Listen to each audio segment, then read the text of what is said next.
देश पर रोना आ रहा है मुझे और मेरे हालात पर नहीं। कभी कार में लोगों को मार दिया जाता है, महीने का 8,000 रुपया कमा रहा है, उसको जाके पूछिए कि अच्छे दिन क्या होता है। गैस का सिलेंडर भराता है तो बच्चों की फीस रह जाती है। कम से कम ये जो दुख दर्द मेरे बच्चों का देखता हूँ, मैं जेल में बैठा रहूँगा तो नहीं देखूंगा, नहीं तो फांसी दे दे, इस देश से चला जाऊँगा।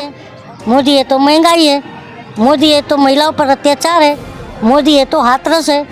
कोई मेरे मोदी जी को वापस 2024 में ना लाए। इस बार तुम वोट करने जाना तो बच्चों का भविष्य जरूर देखना।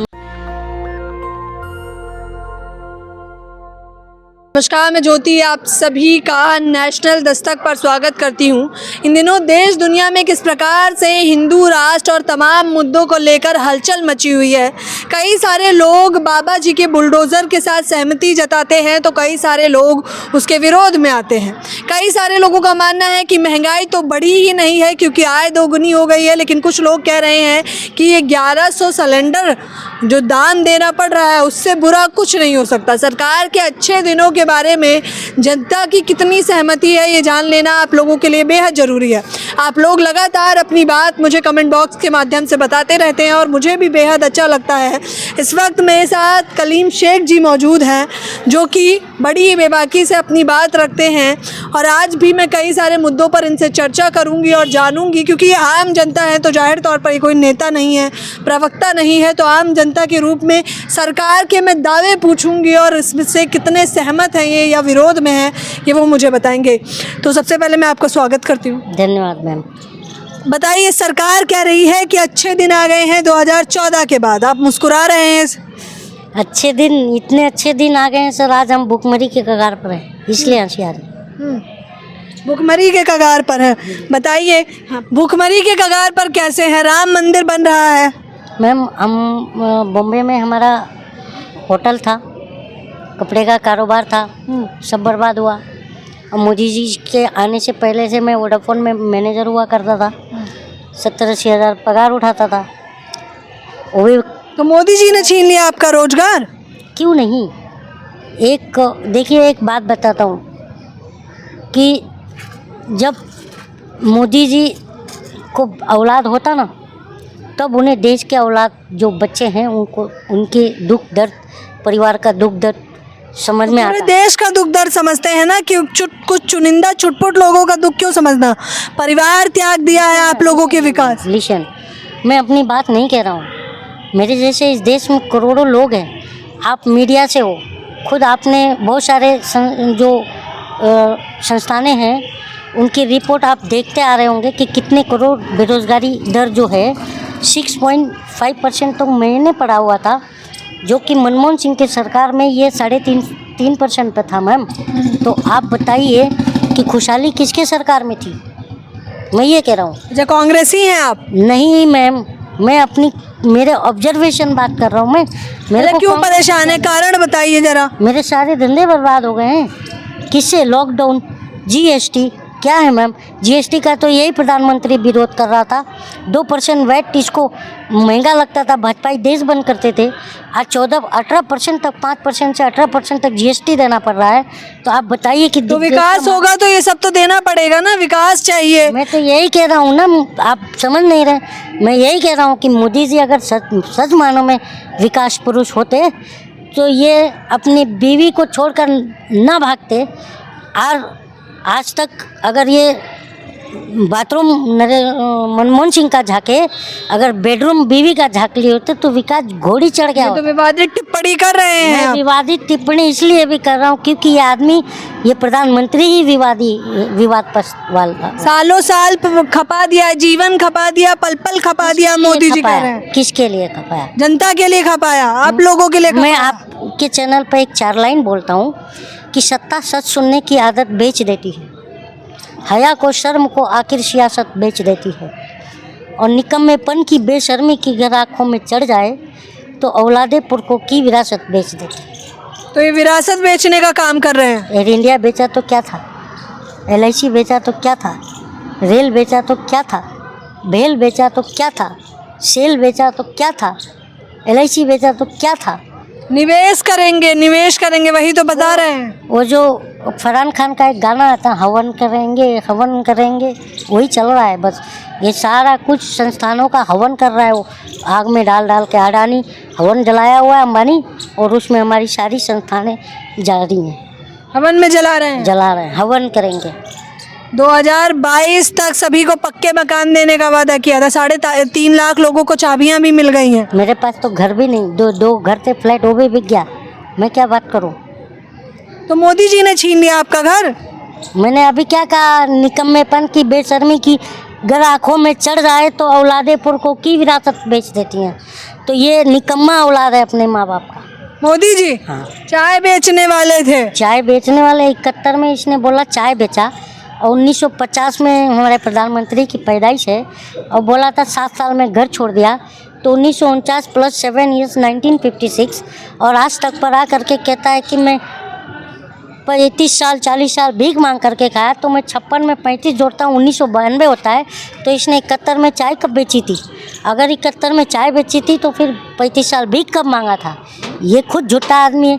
और अभी मैं world big lawyer politician Google में टाइप करूँ तो इसका नाम आता है, मोदी जी का। हाँ जी, अभी लगाइए। तो इतना गुस्सा किस लिए? राम मंदिर नहीं चाहिए आपको? देखिए, ना मुझे मंदिर चाहिए ना मस्जिद चाहिए। मुझे मेरे बच्चों के लिए एजुकेशन और उनके लिए रोजगार चाहिए बस। तो आत्मनिर्भर बनिए, रोजगार कब तक मांगते रहेंगे? वही तो मोदी जी परेशान है। मोदी जी आत्मनिर्भर बन जाए ना, मोदी जी आत्मनिर्भर बन जाए, सत्ता छोड़ दें। क्योंकि जब कोई संस्थानें ही नहीं रह जाएंगी तो ये प्राइम मिनिस्टर किस बात का? जैसे कि अभी एयर इंडिया बेच दिया, तो जब नहीं रहेगा एयर इंडिया तो क्या करेगा ज्योतिरादित्य सिंधिया? बताइए आप।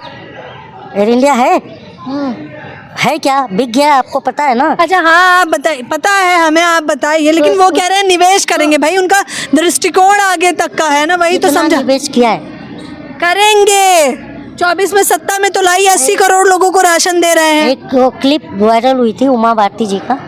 तो उमा भारती जी कह रही थी, बहुत अब कब का है वो मुझे नहीं पता, तो कहती थी मोदी जी विनाश पुरुष है, और उनकी बात सच है। क्या विनाश कर दिया मोदी जी? अब ये मोदी जी हैं तो मुमकिन है। ये उमा भारती जी से पूछिए ना। सुना नहीं है नारा, मोदी है तो मुमकिन है। मोदी है तो बेरोजगारी है, मोदी है तो महंगाई है, मोदी है तो महिलाओं पर अत्याचार है, मोदी है तो हाथरस है, मोदी है तो हत्याएं बलात्कार हैं, बेटी बचाओ बेटी पढ़ाओ नारा मोदी है दे तो गोदी मीडिया है, बेटी पढ़ाओ। स्लिप ऑफ टंग हो गया था ना उनका। फिर महिलाएं अचार बेचेंगी, वो भी फिर स्लिप ऑफ टंग था। बताइए। बहुत हुई महंगाई की मार, अब की बार मोदी सरकार। अब की बार दूर से नमस्कार मोदी सरकार को। अगर लोगों को समझ आ जाए, आपके चैनल पर जितने भी लोग मेरे वीडियो देखेंगे तो खुद आकलन करेंगे कि मेरी बातों में कहाँ तक सच्चाई है। अरे तुम तो आए थे 2 करोड़ रोज़गार देने, हमारा रोज़गार ही छीन लिया। तुम आए थे अच्छे दिन लाने के लिए, और हमें भूखमरी के कगार पर ला के खड़ा कर दिया। कौन सा अच्छे दिन? उज्ज्वला, आपको खुद को मालूम है उज्ज्वला योजना का ढिंडोरा, वो जो गोबर पात्रा टीवी पर बैठ के पीता है। संबित पात्रा, गोबर पात्रा बोल रहे हैं आपने? क्योंकि उसने खुद कहा था कि गोबर कोहिनूर से ज़्यादा कीमती है, तो उसके लिए आस्था की बात, आस्था मत ठेस पहुंचाइए। मैं आस्था की कैसी बात कर रहा हूँ? National TV. अच्छा, तो एक काम कीजिए, आज तक पर बोल, एबीपी न्यूज़, आज तक जितने भी चैनल्स हैं उनका नाम बदलकर आस्था चैनल रख दीजिए। फिर वहाँ इस तरह की डिबेट क्यों कराती हैं? आस्था चैनलों पर भेजिए इसको। हल्ला बोल करके भी तो डिबेट चलती है, देखा नहीं किस प्रकार? बोल नहीं था, नल्ला बोल है वो। हमारे देश में, सॉरी हमारे महाराष्ट्र में नल्ला बोलते, नल्ला बेकार, वो नल्ला बोल है। कौन नल्ला है? वही अंजना ओम मोदी, वही तो अल्लाह बोल कर। Anjana Om Kashyap, sorry slip of tongue है। मेरा नहीं, उनका मजाक उड़ा रहे हैं। अंजना मजाक उड़ाऊं? उनको तो सच्चे पत्रकार, कट्टर पत्रकार है वो, कट्टर मोदी भक्त अंजना ओम मोदी। और चित्रा त्रिपाठी को मैंने देखा था कि बंगाल के इलेक्शन में वो मनोज तिवारी को लेकर के गली गली घूम करके प्रचार करवा रही थी। तो आपको क्या दिक्कत है? महिलाएं स्वतंत्र रूप से घूम भी नहीं सकती? महिलाएं किसी एक पार्टी के नेता को लेके घूमेंगी? सारे पार्टी के नेताओं, क्योंकि आप लोकतांत्रिक पत्रकार हैं ना। तो निजी जिंदगी भी तो होती है उन क्या लोगों की। निजी जिंदगी मैम? आप बूम लेकर के और किसी बाजपाई के साथ आप पानी पूरी खाओगे तो हम आपको पत्रकार कैसे कहेंगे बताइए? पानी पूरी खाना तो सारे नेताओं के साथ खाइए एक एक दिन। अच्छा, किसे पत्रकार कहेंगे फिर आप बता दीजिए।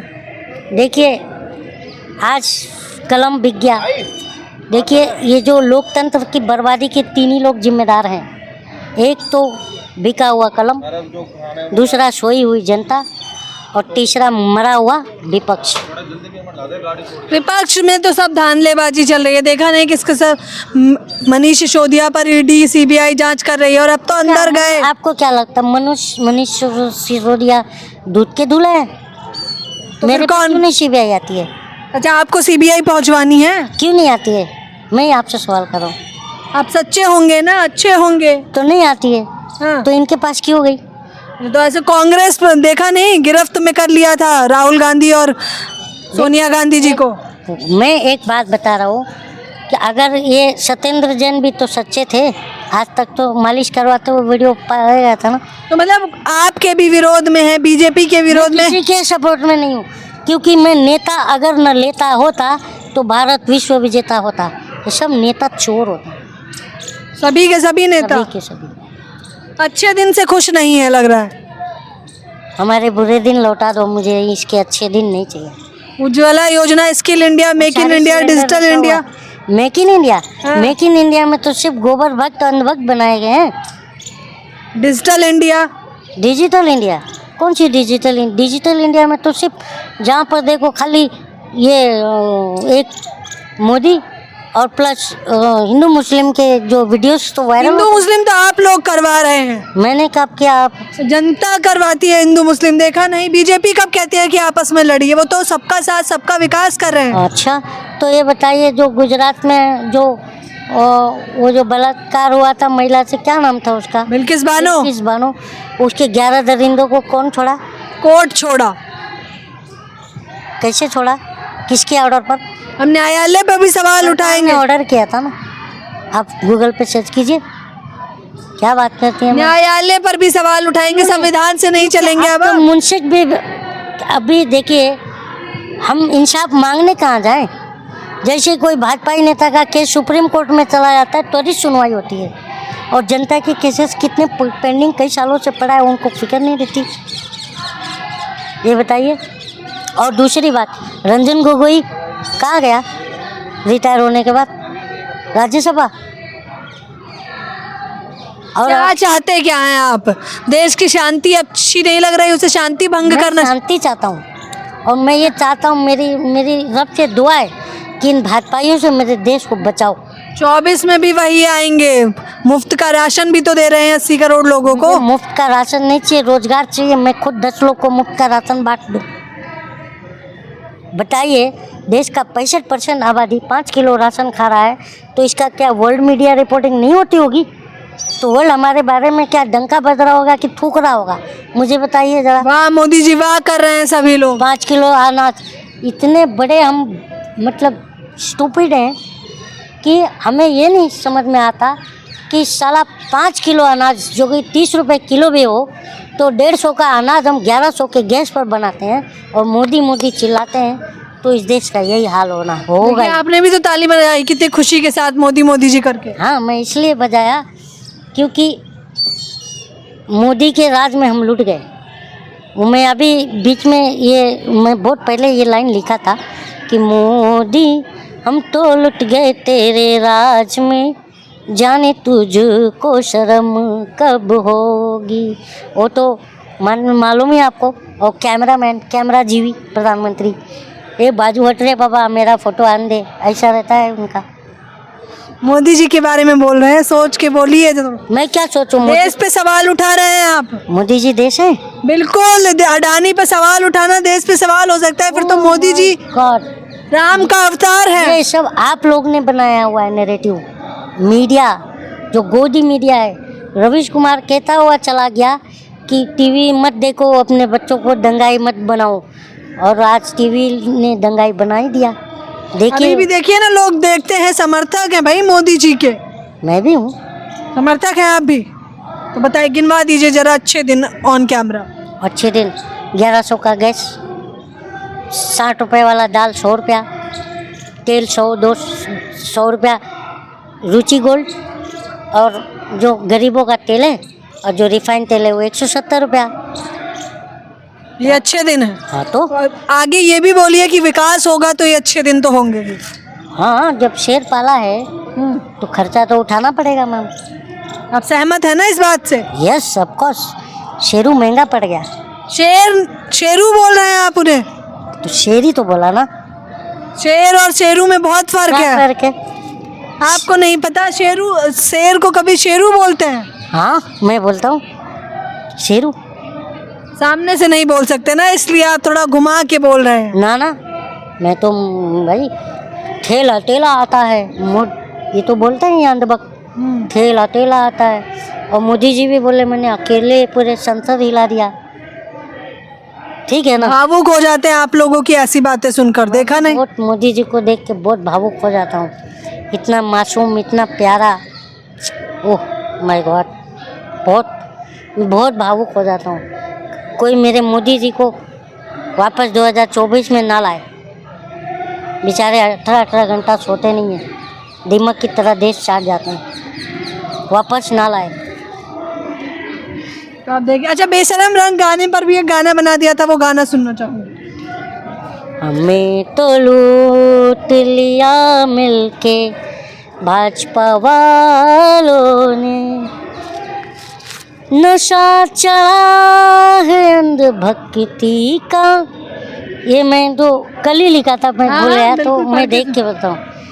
हमें तो लूट लिया मिलके भाजपा वालों ने, बहुत ही तंग किया अब तक बेरोजगारी ने, नशा चढ़ा है ये भक्ति का या अडानी का है, बेशरम भक्त कहाँ देखा दुनिया वालों ने। बताइए, टीवी चैनल नहीं देखते क्या? टीवी चैनल देखते होते तो मोदी जी के भक्त होते आप। टीवी चैनल देखता होता तो अच्छा हुआ नहीं देखा। हाँ। नहीं तो मैं भी अंजना भौजी का फैन हो जाता। अंजना भौजी, भाभी। अंजना भाभी, अंजना कश्यप। यस, हमारी भाभी हैं। हाँ, अंजना ओम कश्यप जिनका पूरा नाम है। अंजना भाभी, भौजी। अच्छा, तो देख लीजिए किस मैं प्रकार फैन से हूं उनका, इसलिए मैं उन्हें भाभी कहता हूँ। किस वजह से फैन बन गए? उनकी पत्रकारिता को लेकर? यस, क्योंकि वो जब डिबेट कराती है ना तो वो बराबर संबित पात्रा को डिफेंड करती हैं, इसलिए, और लोगों को लगता भी नहीं। तो मैं इनका बहुत बारीकी जो पत्रकारिता है उसका मैं फैन हूँ। तो आप देख लीजिए कि किस प्रकार से लोग बार बार डिजिटल मीडिया, सोशल मीडिया देखकर इतने अवेयर हो गए हैं कि उन्हें पता है कि मेन स्ट्रीम मीडिया उन्हें बस भटकाने का काम कर रहा है, भड़काने का काम कर रहा है। लेकिन जागरूक हैं तो जाहिर तौर पर ये लोग 2024 के चुनावों में किस प्रकार से मुंह तोड़ जवाब देंगे वो देखना दिलचस्प होगा। और मेन स्ट्रीम, आपको एक बात बता रहा हूँ, मेरी ज़िंदगी में सबसे बड़ा गलती मैंने 2014 में करी थी। 2014 में, क्योंकि मैंने अच्छे दिन के नाम पर शिवसेना को वोट कर दिया था। मुंबई से हैं, महाराष्ट्र से हैं, देखिए दुख इनके चेहरे पर झलक रहा है और हर एक बात को किस तरह से कटाक्ष वे में इन्होंने बताया। जाहिर तौर पर इनके कहने का मकसद तो आप लोग समझ ही चुके होंगे और मैं चाहूँगी कि आप लोग अपनी राय मुझे कमेंट बॉक्स में ज़रूर बताएं। और इन्होंने एक बात और कहना चाहूँगा दोस्तों, इस बार अगर चूके तो बहुत देर हो गई होगी। मैं इसलिए कहता हूँ कि अब जब वोट करेंगे, क्योंकि हमारे मोदी साहब जब 2014 का इलेक्शन था तो मई में था शायद, और वो एग्जैक्ट डेट नहीं पता है, लेकिन उन्होंने मन से कहा था कि मैं मेरे माताओं बहनों से कहना चाहता हूँ कि इस बार वोट करने जाएंगे तो घर में रख के सिलेंडर को नमस्कार करके जाइएगा। तो मैं इस देश के लोगों से, क्या पता आपसे मिलूँ ना मिलूँ, पर मैं आपके चैनल के माध्यम से इस देश के लोगों से अपील करना चाहता हूँ कि इस बार तुम वोट करने जाना तो बच्चों का भविष्य ज़रूर देखना। मैं इसलिए नहीं कह रहा हूँ कि मैं बहुत अच्छा खासा करोड़पति आदमी था मैं, आज मेरे जैसे करोड़ों लोगों का इसने बेड़ा गर्क कर दिया है। और बोलता है मैं तो इसके खिलाफ छूट लिख बोलता हूँ, मेरे को उठा ले भाई। कम से कम ये जो दुख दर्द मेरे बच्चों का देखता हूँ, मैं जेल में बैठा रहूँगा तो नहीं देखूँगा, नहीं तो फांसी दे दे, इस देश से चला जाऊँगा।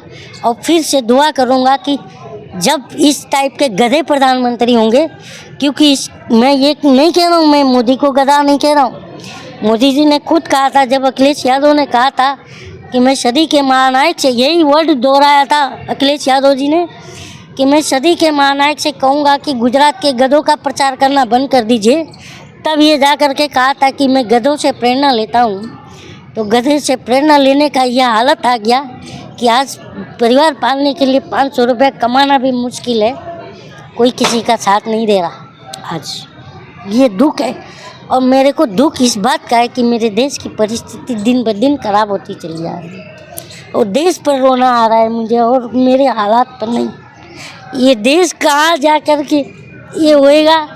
कभी कार में लोगों को मार दिया जाता है, जो महीने का 8,000 रुपये कमा रहा है उसको जाके पूछिए कि अच्छे दिन क्या होते हैं। एक गैस का सिलेंडर भराता है तो बच्चों की फीस रह जाती है, फीस देता है तो घर का और भी सामान, बिजली बिल, ये सब रह जाती है। ये देश बहुत बुरी स्थिति में, ये किसी को दिख नहीं रहा है और मुझे दिख रहा है, इसलिए मेरी आत्मा रोती है। मैं मेरे लिए नहीं रो रहा हूँ। और मेरी चाहत है एक बार कि सड़ेले गोबर पात्र से मेरा सामना हो जाए। देखो असलियत मैं बताता हूँ कि देश की असलियत क्या है। हम जनता, हम रोड पर चलते हैं, पब्लिक ट्रांसपोर्ट से सफ़र करते हैं। इस देश की असलियत हमें ना मालूम होगी तो एसी में बैठ के सिक्योरिटी में जाने वाले नेता को क्या मालूम होगा। मैम बताइए आप। तो जाहिर तौर पर देख लीजिए कि पूरे इंटरव्यू के दौरान किस प्रकार से दिलचस्प होके हंसाते खिलखिलाते इन्होंने जवाब दिया, लेकिन अफसोसन जब इन्हें ज़मीनी स्तर की सच्चाई याद आई तो किस प्रकार से ये भावुक हो गए, वो देखना मेरे लिए भी बेहद दुखद है। जाहिर तौर पर ज़मीनी स्तर की सच्चाई से जब हम जुड़ते हैं, रिपोर्टिंग करते हैं, तो हम ऐसे कई सारे लोगों से मिलते हैं जो अच्छे दिन के नाम पर जिनका गुस्सा फूट जाता है और वो इतने भावुक हो जाते हैं कि बताना शायद शब्दों में कम हो जाएगा। जाहिर तौर पर इस पूरी खबर के बारे में आप क्या कहेंगे और आप लोग कितना रिलेट कर पाए हैं इनकी भावनाओं से, क्योंकि मुझे पता है आप जितने भी लोग देख रहे होंगे वो इनकी बातों से सहमत होंगे कि कितना अफसोस है इन्हें 2024 के चुनाव में अगर इस बार मुंह तोड़ जवाब नहीं दिया। क्या इस पूरी खबर के बारे में आपकी क्या राय है, मुझे बताना बिल्कुल ना भूलें। कैमरा पर्सन तौहीद के साथ ज्योति, नेशनल दस्तक। नेशनल दस्तक की आपसे गुजारिश है कि अगर इसको बचाना चाहते हैं तो नेशनल दस्तक को सब्सक्राइब करने के लिए रेड कलर के सब्सक्राइब बटन को दबाएं, फिर बेल आइकन की घंटी दबाएं। नेशनल दस्तक को बचाने के लिए बहुत जरूरी है कि हर खबर को शेयर करें, लाइक करें, कमेंट जरूर करें।